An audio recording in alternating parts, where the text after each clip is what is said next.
Doctor Moin খান হতে পারেন বিএনপির ভারপ্রাপ্ত মহাসচিব। বিএনপির মহাসচিব মির্জা ফখরুল ইসলাম আলমগীর গ্রেপ্তার হয়েছেন গত ২৯ অক্টোবর। ২৮ অক্টোবরের বিএনপির তাণ্ডব এবং নাশকতার পর যারা এই সমস্ত সন্ত্রাসী কর্মকাণ্ডের সঙ্গে যুক্ত এবং নির্দেশদাতা তাদেরকে গ্রেপ্তারের অভিযানে নেমেছে সরকার। আর সেই অভিযানের অংশ হিসাবেই প্রথমেই গ্রেপ্তার হন বিএনপির ভারপ্রাপ্ত মহাসচিব মির্জা ফখরুল ইসলাম আলমগীর। তাকে রিমান্ডে নিয়ে জিজ্ঞাসাবাদের পর আবার কারাগারে পাঠানো হয়েছে। মির্জা ফখরুল ইসলাম আলমগীর অবর্তমানে কে বিএনপির ভারপ্রাপ্ত মহাসচিবের দায়িত্ব পালন করবে এ নিয়ে হচ্ছিল আলোচনা। সেই সময় লন্ডনে অবস্থানরত বিএনপির ভারপ্রাপ্ত চেয়ারম্যান তারেক জিয়া বলেছিলেন যে দ্রুতই একজন ভারপ্রাপ্ত মহাসচিব নিয়োগ করা হবে, কিন্তু শেষ পর্যন্ত ভারপ্রাপ্ত মহাসচিব হিসেবে কাউকেও নিয়োগ দেওয়া হয়নি। ওই সময় আমির খসরু মাহমুদ চৌধুরীকে ভারপ্রাপ্ত মহাসচিব করার একটা পরিকল্পনা হয়েছিল বলে একাধিক সূত্র জানিয়েছে, কিন্তু আমির খসরু মাহমুদ গ্রেপ্তার হওয়ার পর তারেক রহমান ভারপ্রাপ্ত মহাসচিবের পরিকল্পনা থেকে পিছিয়ে আসেন।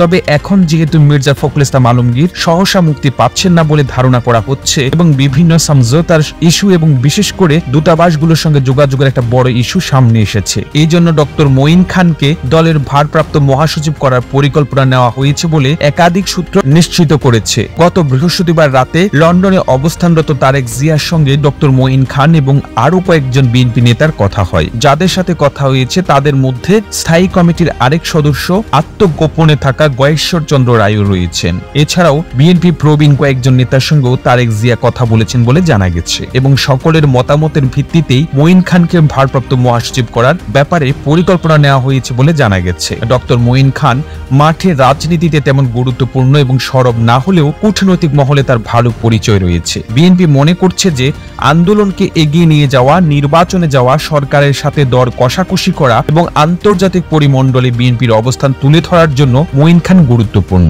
বিএনপি যদি শেষ পর্যন্ত নির্বাচনে যায় তাহলে তাকে অনেকগুলো সমঝোতা সংলাপে অংশগ্রহণ করতে হবে, নির্বাচন কমিশনে কিছু দাবি দাওয়া নিয়ে যেতে হবে, কূটনীতিকদের সঙ্গে কথা বলতে হবে। আর এই কারণেই ডক্টর মঈন খানকে ভারপ্রাপ্ত মহাসচিব করার পরিকল্পনা নেওয়া হয়েছে, কারণ এখন শুধুমাত্র স্থায়ী কমিটির সদস্য এই পরিচয় দিয়ে কূটনীতিকদের সঙ্গে নীতিগত কোনো আলাপ আলোচনা যেতে পারছেন না ডক্টর মঈন খান। মঈন খানের সঙ্গে বিভিন্ন দূতাবাসের যে সম্পর্ক তা তার ব্যক্তিগত শিক্ষাগত যোগ্যতা এবং অতীতের ঘনিষ্ঠতার কারণে, কিন্তু ভারপ্রাপ্ত মহাসচিব না হলে তিনি বিএনপি নীতি নির্ধারক এবং মুখপাত্র হিসেবে বিবেচিত হবেন না। আর এই কারণেই এখন পর্যন্ত মঈন খানকে ভারপ্রাপ্ত মহাসচিব করার পরিকল্পনা করা হচ্ছে। এর ফলে তিনি বিএনপির মুখপাত্র হিসেবে বিভিন্ন কূটনৈতিক বৈঠকে নেতৃত্ব দিতে পারবেন। তাছাড়া বিএনপি যদি শেষ পর্যন্ত নির্বাচনে যাওয়ার নাটকীয় সিদ্ধান্ত গ্রহণ করে সেই ক্ষেত্রে নির্বাচন কমিশন সহ বিভিন্ন মহলের সাথে আলাপ আলোচনা এবং সমঝোতা প্রক্রিয়াতেও মঈন খান নেতৃত্ব দেবেন। তবে বিএনপির কোনো নেতা মনে করছেন যে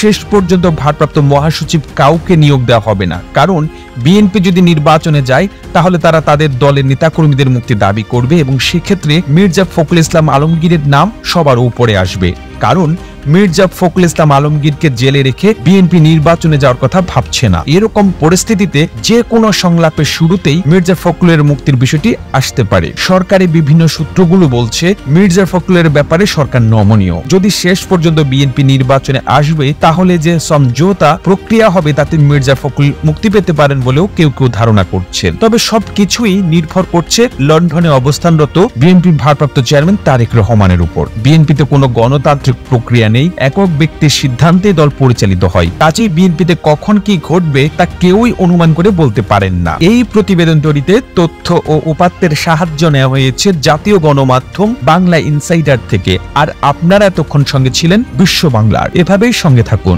আমরা তো ফিরছি নতুন প্রতিবেদন নিয়ে। একই সাথে আপনি যদি বিশ্ব বাংলার পেজটিকে ফলো দিয়ে না থেকে থাকেন এখনই ফলো করুন। ধন্যবাদ।